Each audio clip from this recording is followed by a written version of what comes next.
Once upon a time, nestled amidst the sprawling hills of County Clare in Ireland, stood a grand old house known as the Abbey of Torc. For centuries, it had been a place of solitude and prayer, its tall stone walls echoing with the whispers of countless monks seeking solace from the outside world. But now the abbey was gone, reduced to a pile of crumbling stone, and the surrounding lands were owned by a young woman named Ellen Terry, who was notorious for her wild parties. One dreary November evening in 1834, a visitor arrived at Ellen's party. He introduced himself as Walter Geraldine, and he was instantly a hit among the guests. Everyone except Ellen. She found him presumptuous, overbearing, and just plain rude, but her friends convinced her to let him stay, and perhaps she was swayed by his brooding good looks. They danced and drank late into the night, leaving behind the living and joining their ancestors beneath the ground. No one knows how or why they died, but their bodies were discovered in the morning, lying stiff and cold in the postures of a macabre ballet. All around them were overturned chairs, shattered glass, and a single empty bottle of Stranahan's. And though there were rumors that Ellen had used the bottle to poison her guests, no one ever proved it. What we do know is that soon after this incident, Ellen left Ireland forever, traveling to London where she lived out the remainder of her life, never marrying. The tale of the poison party at Torc Abbey has become a legendary story told only at night, around campfires, and along dark country roads. It's said that anyone who tells the story must stop when the clock strikes 12, lest the vengeful spirits of the dead partygoers drag them down to join them. If you want to hear more terrifying tales of ghosts and ghouls, then follow for more stories. This week's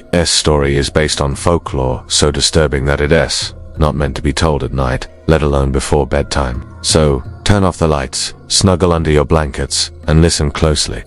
Because this is the story of My Heart is Broken. Eleanor Vance was a beautiful young woman living in the quaint village of Okervan. Everyone knew her as Ella, which was not surprising given her last name was almost impossible to pronounce. Her parents had traveled from Transylvania for their honeymoon, stopping in Oakhaven on their way back home. There, in a cottage on the edge of town, Ella was born and raised in relative peace. That is until the night her parents mysteriously disappeared. Ella was only 6 years old when her world turned upside down. She woke in the middle of the night to the sound of screams in the forest, the likes of which she'd never heard before. She huddled beneath her covers until dawn, at which point she ventured outside to find her parents nowhere to be seen. Their bedroom window was wide open, as if inviting the creatures of the night to come inside and steal away her sleeping parents. Villagers searched for days, but found no trace of her parents, nor any indication of what could have happened to them. Some believed they'd run away, while others claimed foul play. Regardless, Ella was sent to live with her aunt and uncle in the city, far from the crime scene and her painful memories. As Ella grew older, her Transylvanian heritage made her an outcast. Children mocked her unusual appearance, cruel and pointy features, pale skin, and long, unruly black hair. And when she would try to speak her native language, they'd cruelly mimic her accent. Her only solace was the sprawling old house on the edge of town where she lived with her aunt and uncle.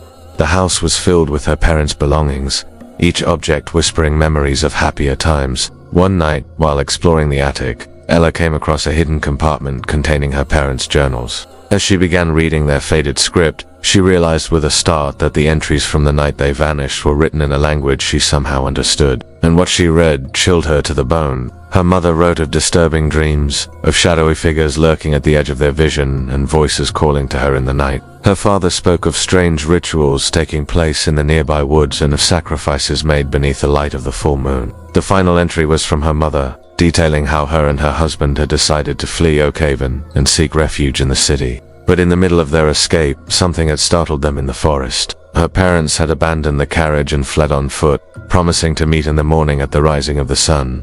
But they never did. After reading these haunting words, Ella knew her parents hadn't run away. They'd been taken by whatever creature lurked in the forest. And whatever that thing was, it was still there waiting for its next victim. Ella slammed the journal shut, her blood running cold. She could feel the darkness pressing against the windows, clawing to get inside.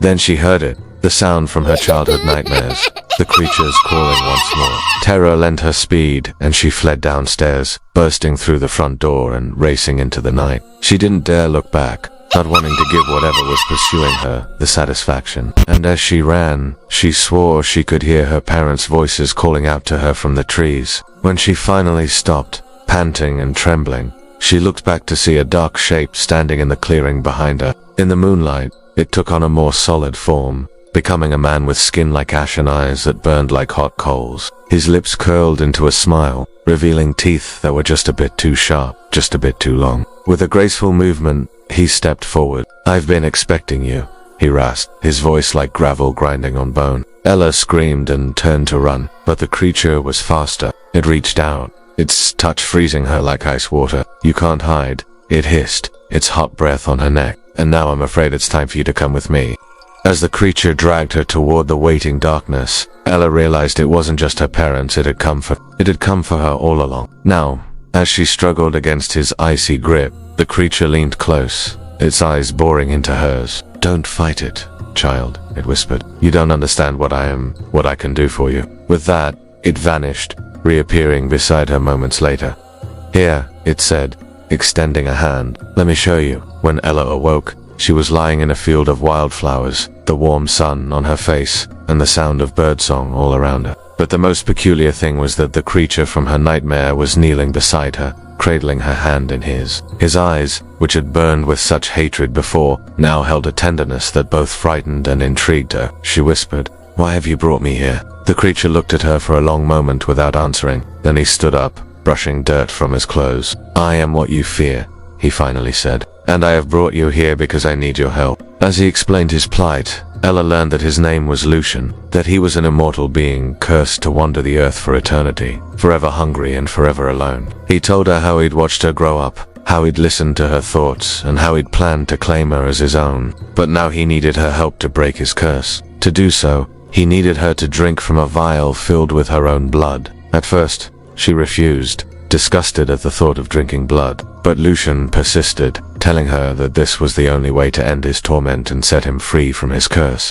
When she still refused, he became angry, his eyes flashing with hatred. "You fool," he snarled. "Do you realize what you are doing? By refusing me, you condemn us both to an eternity of pain and suffering." He lunged for her, knocking her to the ground and holding a dagger to her throat. "Drink," he hissed, "or watch as I drain you and take your life essence for my own." Ella screamed, knowing that she was being hunted by a monster. But as she struggled against him, she felt a strange sensation unlike anything she'd ever experienced. A powerful force surged through her veins, filling her with an intoxicating mix of terror and excitement. For the first time in her life, she felt truly alive. With a surge of adrenaline, she bit down hard on Lucian's hand, drawing blood. Startled by her ferocity, he dropped the dagger and stumbled back. Ella scrambled for it, her heart pounding in her chest. "Drink this," she said, extending the bloody blade toward him. "If you want my life essence, then take it." But instead of drinking from the dagger, Lucian hesitated, his eyes flickering with doubt. Was this the fate he'd been cursed to endure for all time? Forever alone, forever hungry, forever thirsty. He looked at Ella, his gaze softening. Perhaps this mortal girl wasn't the answer he'd been searching for, but maybe she could help him find another way. Maybe together they could find a way to break the curse that had bound him for so long. Or perhaps he was just enjoying the chase, reveling in the fear and excitement that coursed through Ella's veins. Either way, the game had just begun. Thank you for listening, and if you enjoyed this terrifying tale, then be sure to leave us a like and subscribe for more spine-chilling stories. Until next time, sleep tight and don't let the bedbugs bite.